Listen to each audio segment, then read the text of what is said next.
बिस्मिल्लाहिर्रहमानिर्रहीम। अस्सलाम वालेकुम नाज़रीन, आप देख रहे हैं हमारा यूट्यूब चैनल और मैं हूं आपका होस्ट मोहम्मद वकास।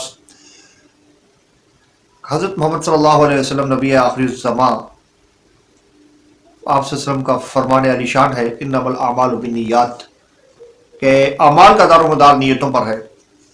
आज आपके साथ एक वाक़या शेयर करने लगा हूं कि आज से 3 साल पहले मेरे सरगोदा शहर के अंदर हमारा जो ज़िला है सरगोदा, उसके एक साथ छोटा सा एक टाउन है जिसे रहमानपुरा के नाम से लोग जानते हैं।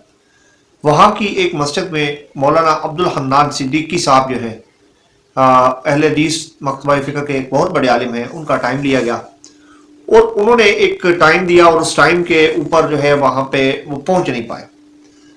जब आप हस्बे वादा पहुँचे नहीं तो वहाँ पे फिर हम जैसे जालिम लोग और हमारी तरह के और लोग, हमने बैठ के वहाँ पे प्रोपेगेंडा किया कि मौलाना को शायद यहाँ पे पैसे थोड़े ऑफर किए गए थे, जिसकी वजह से मौलाना साहब जो है वो तशरीफ़ नहीं ला पाए। तो खूब इसके ऊपर बातें हुई, ले दे हुई और उनकी जो फ़ैन फॉलोइंग है वो भी बड़ी मुतासर हुई। जज्बाती लगाव होता है लोगों का कि जी अगर मौलाना साहब, हमने तो मौलाना साहब को ऐसे समझा था, वो ऐसे निकले हैं, वो ऐसे हैं, वो वैसे हैं। कुछ अरसे के बाद मौलाना अब्दुल हन्नान सिद्दीकी साहब ने दोबारा उसी मदरसे और उसी मस्जिद को टाइम दिया और वहाँ पहुँचे और पहुँचने के बाद उन्होंने वहाँ पे खिताब शुरू किया। खिताब शुरू हुआ तो उसके साथ ही जो है वो पैसे चलना शुरू हो गए। वो पैसे इकट्ठे होते रहे। आखिर प्रोग्राम ख़त्म हुआ, मौलाना ने खाना खाया। खाना खाने के बाद जाने लगे तो उनकी खिदमत में वो जो तबरक था वो पेश किया गया। तो मौलाना ने कहा कि मेरा वहाँ से यहाँ पे आने में 12-14 हज़ार का जो है वो पेट्रोल लगा है और उसके साथ ही बात है गाड़ी की भी कोई मेंटेनेंस वगैरह कभी कभार कराना पड़ जाती है, तो आप मुझे जस्ट इसमें से 20,000 रुपया दे दें।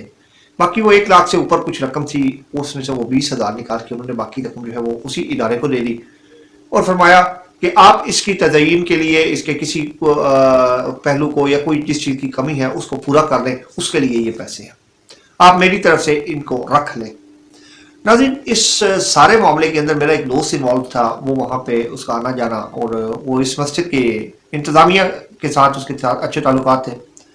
तो मुझे पता चला तो मैं बहुत ज़्यादा शर्मिंदा हुआ अपनी नज़रों में कि हम बहुत सारे लोगों के बारे में वो चीज़ें जो इल्यूजन इफेक्ट होता है, हम किसी चीज़ के बारे में थोड़ा जानते हैं और उसके ऊपर एक अपना वर्जन देने की कोशिश करते हैं और उसके ऊपर पूरा ये बताते हैं कि यार मुझे इसके ऊपर पूरा अबूर है, हालांकि मुझे उसके बारे में हमें पता नहीं होता। ये इल्यूजन इफेक्ट हम बना लेते हैं और इस इल्यूजन इफेक्ट की वजह से हम बड़े बड़े गुनाह और बड़े बड़े मुत्तकी लोगों के बारे में ऐसे ऐसे गलत अल्फाज का चुनाव कर जाते हैं कि बाद में हमें शर्मिंदगी उठाना पड़ती है।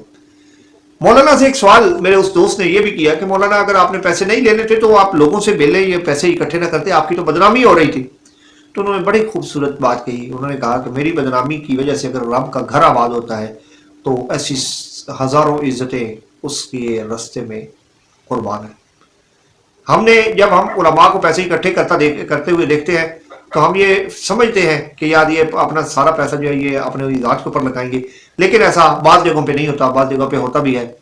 लिहाजा किसी के बारे में कोई किसी किस्म की राय कायम करते हुए थोड़ी सी एहतियात कर लिया करे। कोई पता नहीं होता कि अगला बंदा उसका ईमान क्या है, उसके अंदर क्या है। हर बंदे के पर्सनल मामला अल्लाह ताला की ज़ात के साथ जुड़े हुए होते हैं। बड़े बड़े बुरे लोगों के साथ बड़े बड़े अच्छे मामला जुड़े हुए होते हैं। मौलाना तारिक जमील साहब के एक कज़न का हवाला जाते जाते देना चाह रहा हूँ कि उनका एक कज़न है जिसके बारे में वो कहते हैं कि उसने ज़िंदगी में सिर्फ वही नमाज पढ़ी है जिसके लिए वो उससे साथ लेके गए हैं। अपनी मर्जी से कभी वो मस्जिद नहीं गया। तो एक दिन कहते हैं कि मेरे साथ सफ़र कर रहा था तो उसने कहा कि तारिक, तुम्हें पता है कि मैंने ज़िंदगी में कभी भी जो है वो खाना काबा की तरफ देख के थूका नहीं है, उसकी तरफ मुंह करके थूकना मैं गवारा नहीं करता। क्यों जी? पूछा क्यों? से कहा इसलिए कि मुझे हया आती है कि मैं अपने रब के घर की तरफ देख के तो थूकूंगा, ऐसा नहीं हो सकता। बहुत सारे लोगों की ज़ाहिरी हमें ज़िंदगियाँ नज़र आती हैं, तो ज़ाहिर में और होता है, बातिन में और होता है। लिहाजा किसी के बारे में कोई राय कायम करने से पहले उसके बारे में अच्छी तरह से पूछ गछ कर लें, मालूमात ले लें। अल्लाह आपका हामी नासिर हो। कल एक नए टॉपिक के साथ हाजिर होंगे। कल तक के लिए इजाज़त दीजिए। वस्सलाम, अल्लाह हाफिज़।